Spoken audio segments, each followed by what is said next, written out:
What to make of Jayden Daniels' performance on Monday Night Football, and why I believe in Caleb Williams.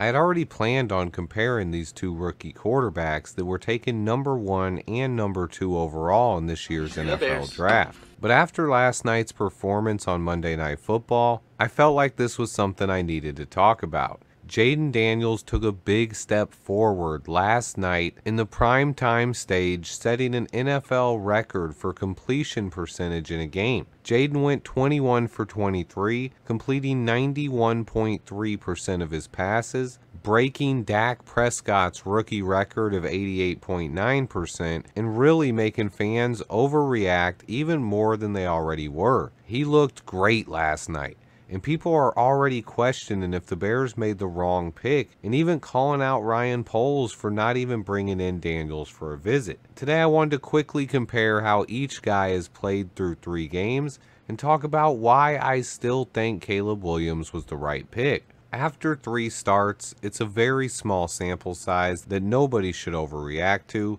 Jayden has outperformed Caleb Williams as a passer while also adding 3 rushing touchdowns and over 150 plus yards on the ground as well. Jayden has thrown 2 touchdowns to 0 interceptions, and although he does have 3 fumbles, all of them have been recovered.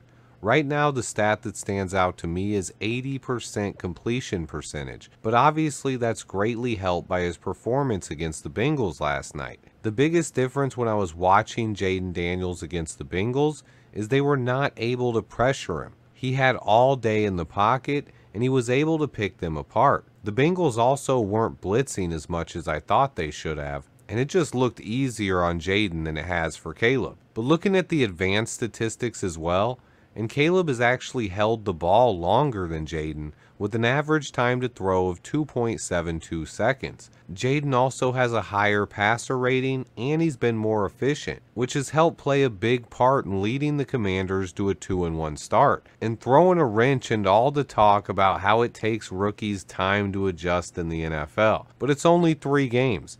And our offense as a whole has been out of sync, but they finally look like they might be turning the corner on Sunday. It looked like something clicked for Caleb in the 4th quarter. But like I talked about all off season though, quarterback is the hardest position to evaluate and to get right in the NFL. More bust than any other position in the top 10 of the draft. On top of that, fans and media alike love to live off recent examples. And if we look back to last year's draft as an example, we saw the number 1 pick get outperformed by the number 2 pick in the draft. Bryce Young was the number 1 pick, CJ Stroud was the number 2 pick. And we all know how bad Bryce Young has struggled. In fact, he got benched last week. The Panthers started Andy Dalton, and that offense looked completely different, and the Panthers got their first win in a while. And meanwhile, CJ Stroud looks like a guy who should have went number 1. He has looked awesome in the NFL. So now fans and media alike are jumping to the same conclusion after last night's performance from Jayden Daniels, saying maybe the Bears missed again. But I have to be honest here. I had Jayden as my 3rd ranked quarterback in this class.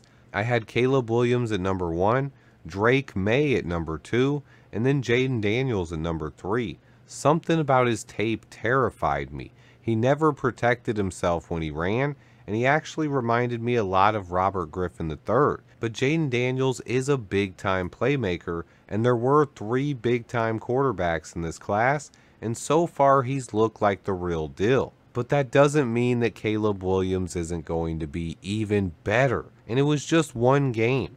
There's no reason to overreact at all, but maybe more of a reason to be excited for our matchup against the Commanders that's just over a month from today.